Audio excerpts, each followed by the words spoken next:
ನಮಸ್ಕಾರ ಗುರು, ನೀವು ನೋಡ್ತಾ ಇದ್ದೀರಾ cricket sports Kannada YouTube channel. ಇವತ್ತಿನ ಒಂದು ಬೆಂಕಿ ಅಪ್ಡೇಟ್ ಮಾಹಿತಿ ಏನೆಂದರೆ, ನಿನ್ನೆ ತಾನೇ ಬೆಂಗಳೂರು ಬುಲ್ಸ್ ತಂಡವು ಈಗಾಗಲೇ ದಬಂಗ್ ಡೆಲ್ಲಿ ತಂಡದ ವಿರುದ್ಧ ಹೀನಾಯವಾದ ಪಂದ್ಯವನ್ನು ಸೋತ ನಂತರ ಬೆಂಗಳೂರು ಬುಲ್ಸ್ ತಂಡದ ಕೋಚ್ ಆಗಿರುವ ರಣಧೀರ್ ಸಿಂಗ್ ರವರು ಫ್ರೆಂಡ್ಸ್ ಕಾನ್ಫರೆನ್ಸ್ನ ಮುಂದೆ ಏನೆಂದು ಹೇಳಿದ್ದಾರೆ ಮತ್ತು ಬೆಂಗಳೂರು ಬುಲ್ಸ್ ತಂಡವು ಪ್ಲೇ ಆಫ್ಗೆ ಹೋಗದೇ ಇದ್ದಕ್ಕೆ ಕಾರಣ ಏನಾಗಿದೆ ಎಂಬುದರ ಬಗ್ಗೆ ಫುಲ್ ಡೀಟೇಲ್ ಅಪ್ಡೇಟ್ ಮಾಹಿತಿಯನ್ನು ನಿಮಗೆಲ್ಲರಿಗೂ ಇವತ್ತಿನ ಒಂದು ವಿಡಿಯೋದಲ್ಲಿ ತೋರಿಸಿಕೊಡುತ್ತೇನೆ. ಅದಕ್ಕಿಂತ ಮುಂಚೆ ದಯವಿಟ್ಟು ನಮ್ಮ ಚಾನಲ್ ಸಬ್ಸ್ಕ್ರೈಬ್ ಮಾಡಿಕೊಳ್ಳಿ ಮತ್ತು ಬೆಲ್ ಐಕಾನ್ ಬಟನ್ ಅನ್ನು ಕ್ಲಿಕ್ ಮಾಡಿಕೊಳ್ಳಿ, ಏಕೆಂದರೆ ಇದೇ ರೀತಿಯಾದಂತಹ ಮುಂತಾದ ಕಬಡ್ಡಿ ಹಾಗೂ ಕ್ರಿಕೆಟ್ಗೆ ಸಂಬಂಧಪಟ್ಟಂತ ಅಪ್ಡೇಟ್ ಮಾಹಿತಿಯನ್ನು ನಿಮಗೆಲ್ಲರಿಗೂ ತೋರಿಸಿಕೊಳ್ಳಲು ಸಾಧ್ಯವಾಗುತ್ತದೆ.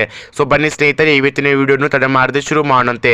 ಸ್ನೇಹಿತರೆ, ನಮ್ಮ ಒಂದು ಬೆಂಗಳೂರು ಬುಲ್ಸ್ ತಂಡವು ಈಗಾಗಲೇ 2023 ಒಂದು ಪ್ರೊ ಕಬಡ್ಡಿ ಲೀಗ್ ಸೀಸನ್ 10 ಒಂದು ಪ್ಲೇ ಆಫ್ ದಿಂದಾಗಿ ಹೊರಗಡೆ ಬಂದಿದೆ.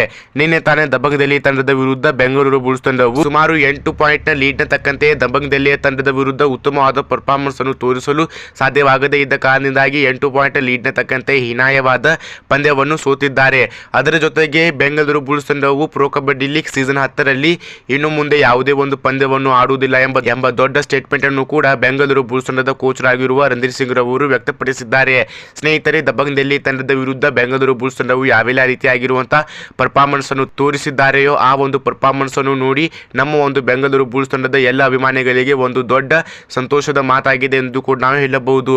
ಸ್ನೇಹಿತರೆ, ನಮ್ಮ ಒಂದು ಬೆಂಗಳೂರು ಬುಲ್ಸ್ ತಂಡವು ಸೀಸನ್ 11ರಲ್ಲಿ ಪವನ್ ಶೆರಾವತ್ ರವರನ್ನು ಪರ್ಚೇಸ್ ಮಾಡಿಕೊಳ್ಳುವುದರ ಜೊತೆಗೆ ಪ್ರೊ ಕಬಡ್ಡಿ ಲೀಗ್ ಸೀಸನ್ 11ರಲ್ಲಿ ಉತ್ತಮವಾದಂತಹ ಪರ್ಫಾರ್ಮೆನ್ಸ್ ಅನ್ನು ತೋರಿಸಿ ಫೈನಲ್ ನಲ್ಲಿ ಗೆಲ್ಲಿ ಉತ್ತಮವಾದ ಪರ್ಫಾರ್ಮೆನ್ಸ್ ಜೊತೆಗೆ ಈಗಾಗಲೇ ಕಪ್ಪನ್ನು ತೆಗೆದುಕೊಳ್ಳುತ್ತಾರಾ ಇಲ್ಲವಾ ಎಂಬುದರ ಬಗ್ಗೆ ನಿಮಗೇನಾದರೂ ಮಾಹಿತಿ ಇದ್ದರೆ ನಮ್ಮ ಚಾನಲ್ ಕಮೆಂಟ್ ಬಾಕ್ಸ್ ನಲ್ಲಿ ಕಮೆಂಟ್ ಮಾಡಿ. ಇದೇ ರೀತಿಯಾದಂತಹ ಮುಂತಾದ ಅಪ್ಡೇಟ್ ವಿಡಿಯೋಗಳಲ್ಲಿ ಸಿಗೋಣ. ಧನ್ಯವಾದಗಳು ಸ್ನೇಹಿತರೆ.